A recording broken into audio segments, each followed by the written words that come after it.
खंडित श्रेणी में बहुलक ज्ञात करेंगे।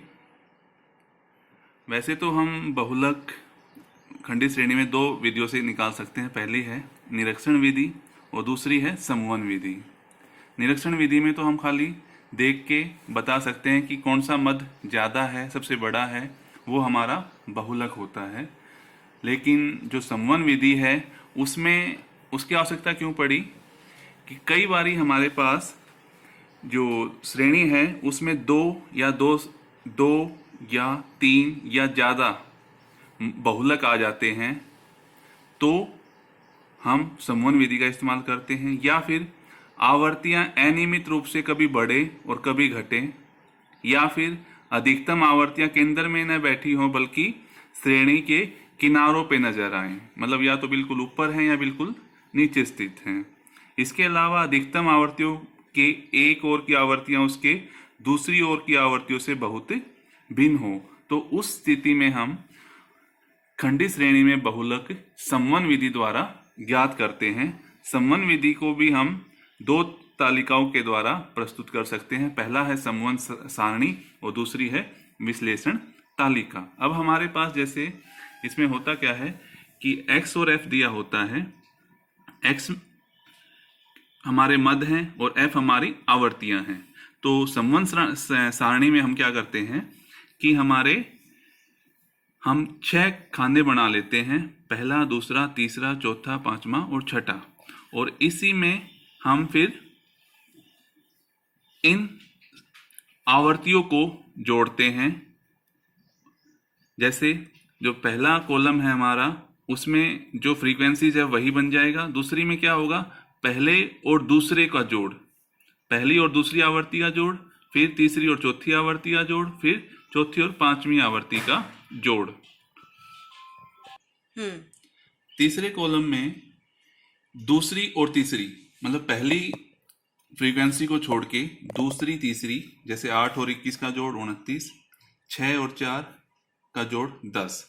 अब अगले के साथ इसका कपल जोड़ा नहीं बन रहा तो इसको हम छोड़ देंगे 2 को। इसके बाद चौथी जो कॉलम है उसमें 1, 2, 3 का जोड़ करेंगे। जैसे 3, 8 और 21 बनते हैं 32। इसी प्रकार 6, 4, 2 बनते हैं 12। पांचवें कॉलम में पहले फ्रीक्वेंसी को छोड़ के दूसरा, तीसरे और चौथे का जोड़ आएगा, जिसमें 8, 21 और 6 है, ये हो गया 35। और छठे कॉलम में होगा 3, 4, 5 का जोड़, मतलब पहली और दूसरे कॉलम को छोड़, पहली और दूसरी फ्रीक्वेंसी को छोड़ के तीसरी, चौथी, पांचवी फ्रीक्वेंसी का जोड़ 31।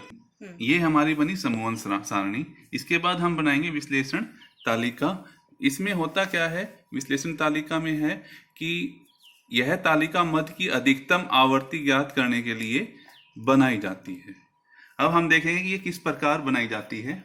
इसमें सबसे पहले हम क्या करेंगे, जो हमारी आवर्तियां हैं, जो हमारे मद हैं, उसको हम ऊपर लिख लेंगे। जैसे 125, 175, 225, 275, 300, और साइड में हम लिख देंगे जो 1, 2, 3, 4, 5, 6 बने थे वो हम यहाँ पे लिख देंगे। इसके बाद हम क्या करेंगे इसमें कि जितने भी इस नंबर्स में जो बड़ी संख्या उसको हम सर्कल कर लेंगे, और जो जिसके सामने है, जैसे 21 जो है पहले कॉलम में 21 सबसे बड़ी संख्या है, वो हम किसके सामने है, 225 के, तो हम 225 के सामने एक टिक लगा देंगे। इसी प्रकार 27 दूसरे कॉलम में सबसे बड़ी संख्या थी 27, तो ये किसके जोड़ से आई है, 21 और 6। 21 और 6 का मतलब 225 और 275, तो एक टिक हम 225 के सामने और एक टिक हम 275 के सामने लगा देंगे। इसी प्रकार तीसरे कॉलम में हम क्या करेंगे, जो बड़ी संख्या है वो है 29। 29 किसके जोड़ से आई है, 8 और 21, मतलब 175 और 225। इसी प्रकार चौथे कॉलम में जो बड़ी संख्या है वो है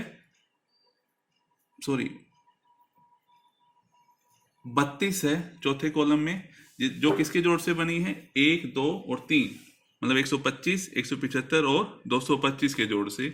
इसी तरह पांचवें कॉलम में 35 किसके जोड़ से बनी है, 175, 225 और 275। इन 3 के सामने हम टिक लगा देंगे। इसी प्रकार छठे में फिर हम देखेंगे कि जो 31 है वो बड़ी संख्या है, और ये किसके जोड़ से आई है, तीसरी, चौथी और पांचवी के। तीसरी 225, के सामने टिक लगा देंगे, चौथी 275 और पांचवी 325। अब इन सब को हम जोड़ कर लेंगे। जैसे 125 के सामने 1, इसके सामने 3, 275, 225 के सामने 6 और 275 के सामने 3 और 325 के सामने 1, 375 के सामने 0। तो यहाँ पे हमारा इस विश्लेषण से हमें क्या ज्ञात हुआ कि जो 6 है, जो 225 की फ्रीक्वेंसी है, वो मतलब इस विश्लेषण से हमें मूल्य 225 जो है सर्वाधिक 6 बार आया है। तो हमारा जो हमारा बहुलक होगा वो कितना होगा, 225 हमारा बहुलक होगा।